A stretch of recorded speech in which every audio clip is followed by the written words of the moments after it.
Hola, ¿qué tal? Bienvenidos a Hiperbólico. Les saluda Armando Carrasco. El tema de hoy, la investigación en la nutrición. En términos de nutrición, no todo está escrito. Su aplicación en la investigación genera importante información para la prevención y evolución de enfermedades. Esto permite también que junto a la medicina se puedan identificar factores de riesgo y proporcionar recomendaciones de mayor precisión para cada persona o grupo según características similares. Los problemas y la seguridad alimentaria, la epidemiología nutricional y ese conocimiento en la química de aquello que comemos es contundente para elaborar planes de acción e inclusive políticas públicas que aporten en positivo a nuestra salud integral. Y para comprender mejor este tema, hemos invitado a Javier Eduardo Valdeolívar Arias, licenciado en Nutrición y Dietética. Arrancamos Hiperbólico. ¿Qué tan importante es la investigación dentro del concepto total de nutrición?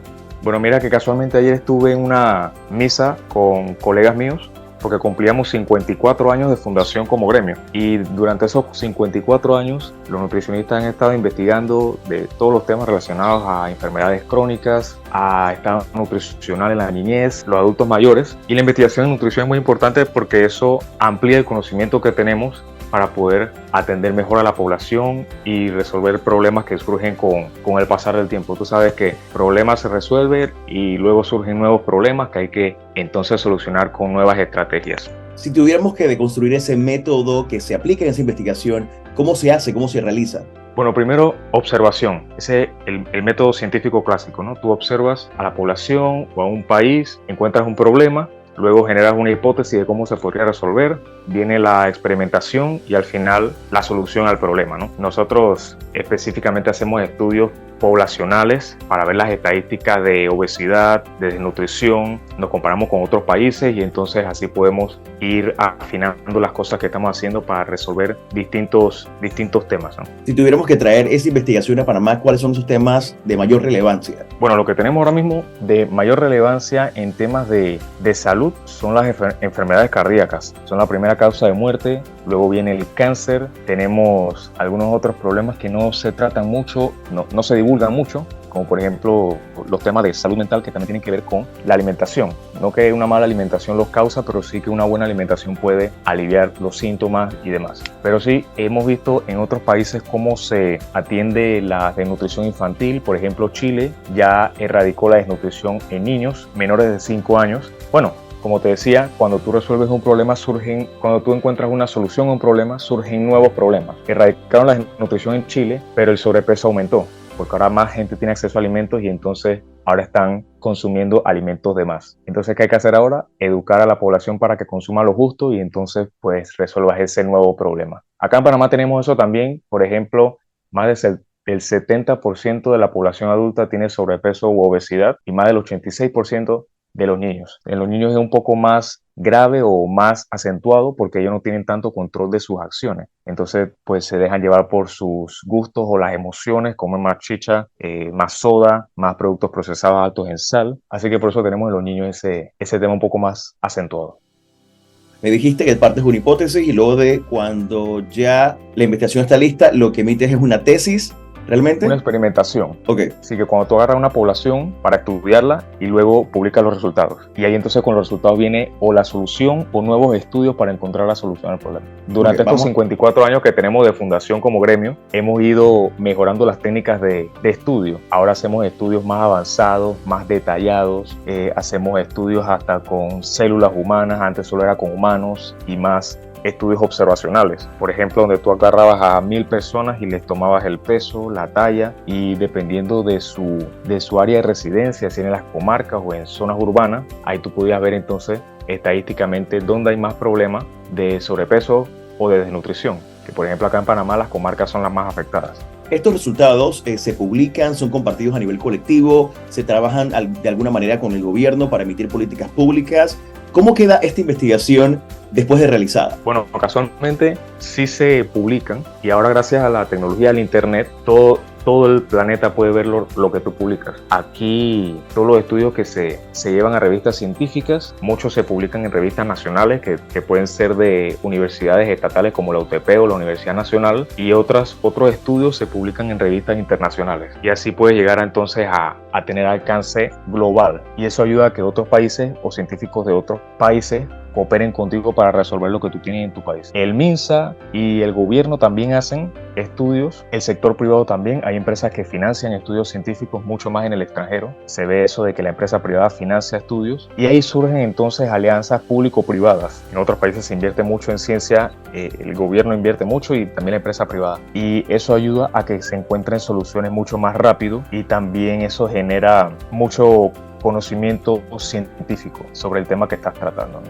Uno regularmente no piensa en un nutricionista en el campo de la investigación. ¿Por qué irnos por ese lado, en tu caso particular? Sí, mira que ya como tenemos 54 años de haber fundado el gremio, muchos nutricionistas se han enfocado en la parte de atención a pacientes o los que están hospitalizados, que eso es consulta interna o consulta externa, que es cuando las personas llegan a un consultorio, pues a recibir asesoría nutricional en el tema de para que les hagan un plan alimenticio porque tienen alguna enfermedad o quieren conseguir un objetivo específico como perder peso o ganar masa muscular. No hay muchos nutricionistas que nos dediquemos a la industria, por ejemplo, a trabajar en la creación de productos saludables en empresas como Nestlé, Bonlac, Estrella Azul. No muchos se dedican a ese campo y muchos menos se dedican a la parte de investigación. Entonces, por eso me quise ir por ese lado, porque hay como un nicho ahí que no está desarrollado, que los nutricionistas podríamos empezar a abarcar mucho más. Y ahora que el Panamá está invirtiendo mucho más en ciencia, pues es más viable hacer una vida profesional en ese sector, en el sector de investigación. En el Gorgas tenemos nutricionistas, tenemos otros centros de investigación como el INDICASAT, reciente inauguró o se va a inaugurar próximamente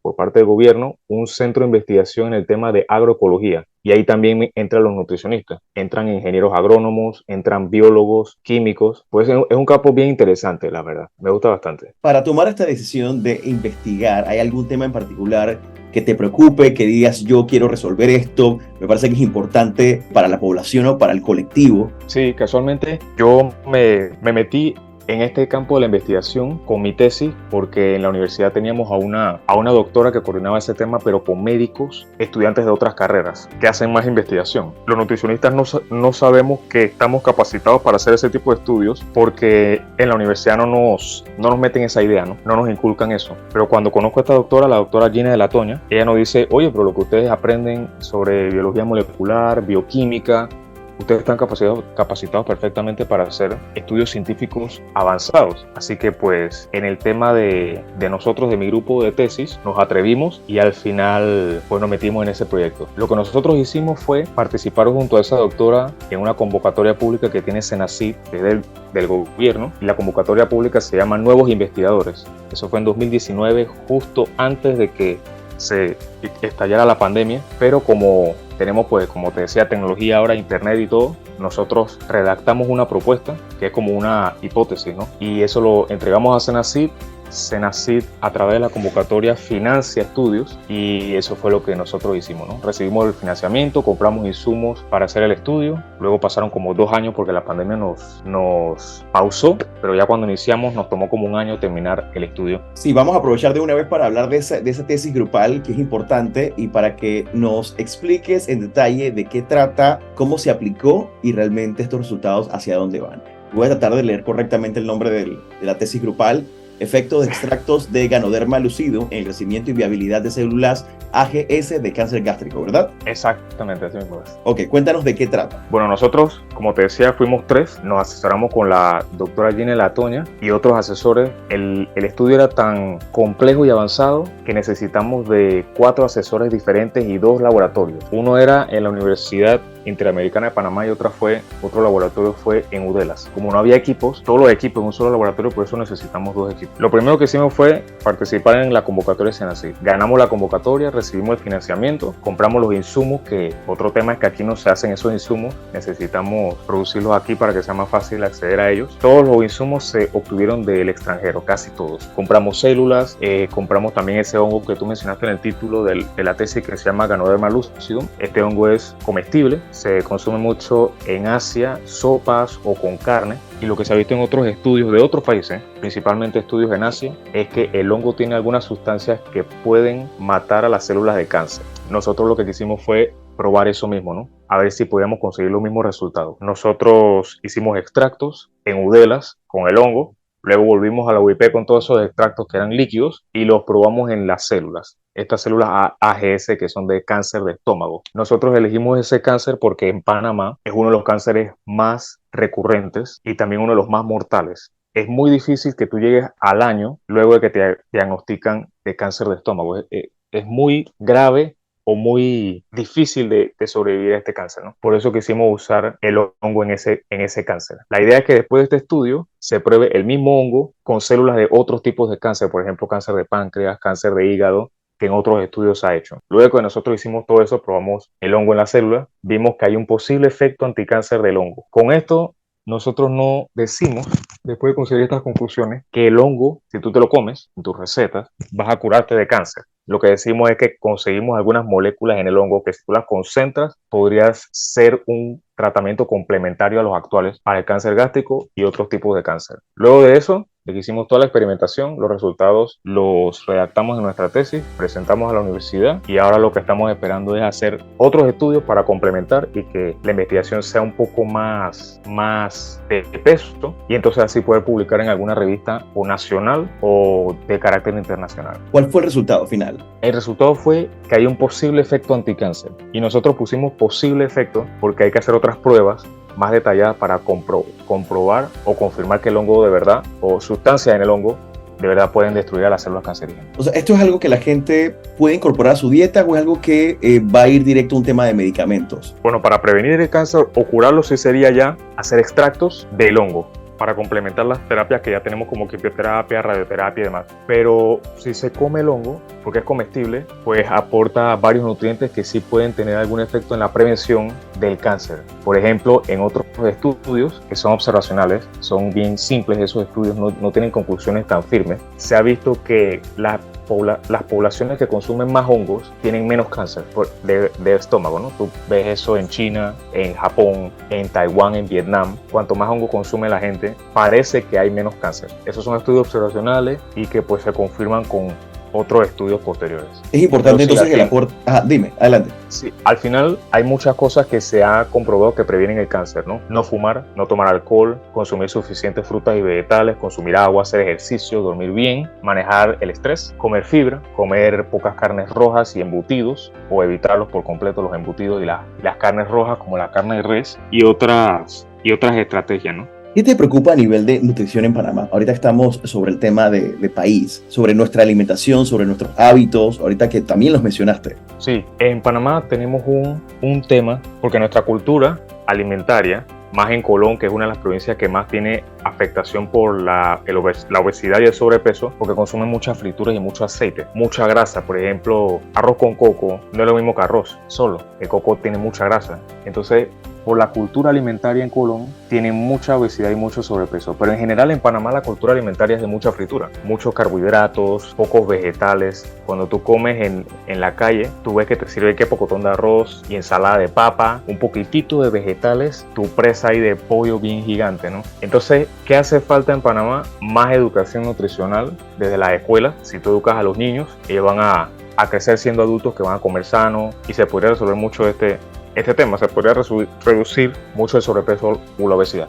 Pero si se hace desde que son niños, el efecto se podría ver como en 15 años. Tú verías una reducción de la obesidad y el sobrepeso como en 15 años porque esos niños crecen y pasan a ser adultos que comen sano. Entonces sería eso, ¿no? Más educación nutricional en las escuelas, también cosas como el etiquetado frontal de advertencia nutricional, señales en los productos del súper, estos productos procesados, y estas señales te dicen alto en sodio, alto en grasa, alto en azúcar. En otros países ya eso es legal. Acá todavía no se ha aprobado, pero esperemos que de aquí al otro año se apruebe ese tipo de estrategia. Hay muchas cosas. El tabaquismo, el consumo de tabaco se ha reducido muchísimo porque se aplicaron muchas estrategias como el aumento de impuestos, la prohibición de la publicidad y muchas otras, ¿no? Entonces, si se aplica eso mismo a la comida, podríamos mejorar muchísimo el tema de la alimentación en Panamá. En términos generales, como sociedad no estamos conscientes del daño que nos hacemos por un tema de esto es lo que se come en Panamá entonces. Exactamente, este es un tema cultural, pero la cultura puede mejorar. Se pueden comer las mismas cosas, por ejemplo un arroz con pollo, pero sin usar condimentos artificiales como cubito de pollo, como salsa china, salsa inglesa. Puedes hacer un arroz con pollo con especias naturales, culantro, cebolla, ajo, tomate. No usar condimentos artificiales que tienen mucha sal. Entonces se puede consumir lo mismo, pero mejorado, ¿no? Más sano. Las mismas recetas, una versión sana. Importante también consultarte. ¿Estamos yendo individualmente a las consultas con el nutricionista o es algo que el panameño no hace? Mira que, como te decía, que es un tema cultural y la cultura puede mejorar. Sí se ha hecho algo, por ejemplo, con la actividad física. Hay mucho más gimnasios. Ahora hay gimnasios que son de bajo costo, que son franquicias, y la gente va más a gimnasios. Ahora los edificios tienen gimnasios también. Mucha gente hace más ejercicio. Mucha gente es más consciente sobre su alimentación. Puede ser porque hay más nutricionistas, por las redes sociales, porque los nutricionistas hacen su contenido sobre alimentación sana y estilo de vida sana, lo comparten y la gente empieza a verlo y compartirlo. Yo creo que puede ser eso también. Las redes sociales tienen mucho poder, son una herramienta que a veces se subestima, pero tienen mucha influencia. Se ha mejorado eso, entonces hoy en día la gente va más a nutricionistas, la gente busca comer más sano y la gente que no es nutricionista y está llevando un estilo de vida más sana, hasta comparten sus resultados. Y eso motiva a otras personas a que hagan lo mismo. Entonces las redes nos han ayudado bastante en ese tema. Mencionaste el tema de los niños, esa infancia, esa lonchera que es importante también para estos papás que nos escuchan ahorita en Hiperbólico. ¿Qué consejo tú como nutricionista le dirías? Mira, sabes que esto es lo que debe llevar una lonchera, esto es lo que yo les recomiendo para que en 15, 20 años tengamos un adulto un poco más consciente de una buena alimentación. Sí, esa es una buena pregunta. Muchos papás, por no tener tiempo de hacer la lonchera, compran a veces jugo que contiene mucho azúcar. No se les recomienda a los papás que hagan el jugo en casa porque además de que toma tiempo, no es tan sano. Lo mejor es consumir la fruta entera y agua. Entonces se pueden comprar frutas que no haya que pelar para facilitar las cosas, para ahorrar tiempo. Una manzana, un guineo y tenerle un termo al niño con agua. Eso por un lado. Lo otro es que a veces también por temas de tiempo y para ahorrar en preparación y demás, se les manda a los peladitos en la lonchera picaritas, chiwis, doritos y eso. Y se puede reemplazar eso con algo que aporte energía y también proteína. Por ejemplo, puede ser un emparedado con pan integral, queso, puede ser pavo, pero nunca embutido, porque el embutido tiene mucha sal. O sea, jamón, salami, jamón de pavo, estos que son rebanados, eso es mejor evitarlo porque tiene mucha sal y como los niños están en crecimiento y sus órganos no están desarrollados completamente, consumir estos productos puede hacer todavía más daño que en los adultos. Así que eso sería una recomendación. Al final, si se prueba hacer esa lonchera saludable, se verá que no toma tanto tiempo y es cuestión de organizarse un poco para hacerlo bien. Una lonchera saludable ayuda también a que el peladito o el niño tenga mejor desempeño en la escuela. Eso está comprobado también porque se han hecho muchos estudios que han visto esos resultados.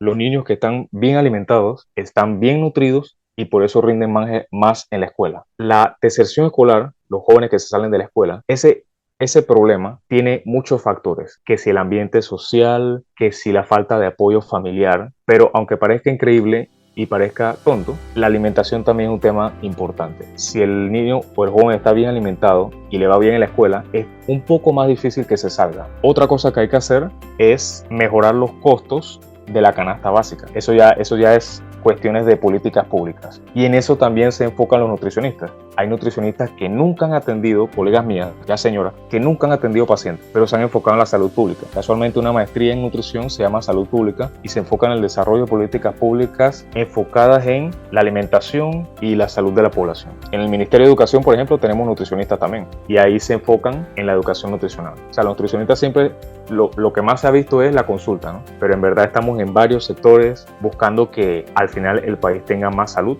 más acceso a alimentos sanos y nutritivos, más bienestar. Tengo que aprovechar que te tengo acá en el podcast para preguntarte sobre frutas y verduras que son muy de Panamá, que la gente quizás desestima. Oye, mira, este producto, este alimento tiene un alto valor nutricional y deberíamos consumirlo más. Sí, el tomate, por ejemplo, tiene muchísimos antioxidantes que son también anticancerígenos. No es que por comer tomate y si tienes cáncer te vas a curar, como decía, con el hongo, pero si consumes suficientes vegetales y frutas, eso previene el cáncer y previene otras enfermedades como enfermedades cardíacas, diabetes tipo 2, enfermedad renal o de los riñones, hígado graso, previene el sobrepeso y la obesidad porque te mantienen saciado. Lo ideal sería es que en el plato, la mitad del plato sea ensalada, sea vegetales o frutas, un cuarto que sea carbohidratos o almidones como arroz, papa y otro cuarto del plato carne o pollo, pescado, etc. ¿Qué otro vegetal te podría decir? Por ejemplo, el chayote.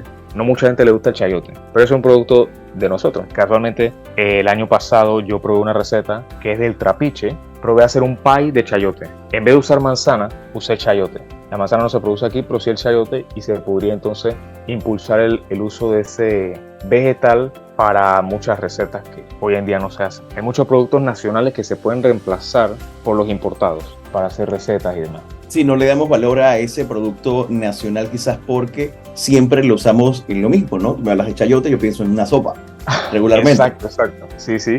Pero se puede ser creativo y entonces que podemos crear recetas con los productos que tenemos aquí en el país. Eso también ayuda a proteger el medio ambiente porque al usar los productos de aquí necesitaríamos menos importaciones, y esas importaciones vienen en barco, vienen en avión, y esos medios de transporte contaminan el medio ambiente. Siempre usar lo local es mucho más sano, más nutritivo, los productos son frescos y es más ecoamigable.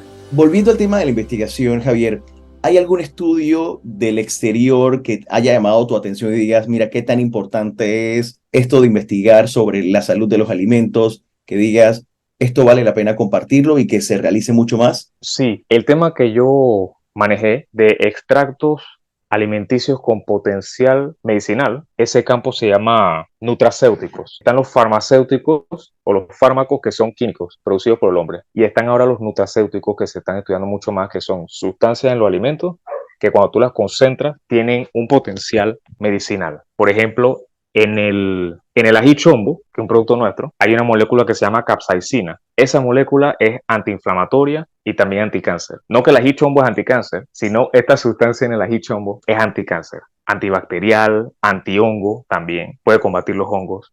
Entonces, no solamente tendría potencial para la salud del ser humano, sino también en la agricultura, porque se ha empezado a utilizar en la capsaicina como pesticida. O sea, hay muchas cosas que se pueden obtener de los alimentos que tendrían más beneficio que hacerlo químico. Los químicos, si tú usas un pesticida químico, deteriora la tierra, y si usas un químico como medicina también tiene efectos secundarios. Por eso se está estudiando mucho más ahora moléculas y sustancias en los alimentos para reemplazar los químicos que hemos utilizado toda la vida. Por ejemplo, el tabaco tiene sustancias que repelen a los insectos, así que también se están extrayendo del tabaco sustancias para usar como pesticidas. Cuando uno va al supermercado, uno encuentra esta nueva, no sé si es tendencia, Javier, el tema de orgánico. Ahora todo parece ser orgánico sin alguna intervención de químicos. ¿Cómo podemos elegir mejor ese alimento o esa fuente de ese alimento para decir, ¿sabes qué? Me estoy nutriendo en lugar de intoxicando? Claro, es cierto que ahora hay más tendencias con esta etiqueta de orgánico, sin gluten, temas como ese. Casualmente este laboratorio que yo te decía que van a abrir pronto o ya abrieron sobre investigación en agroecología, está buscando crear técnicas de agricultura que necesiten menos químicos.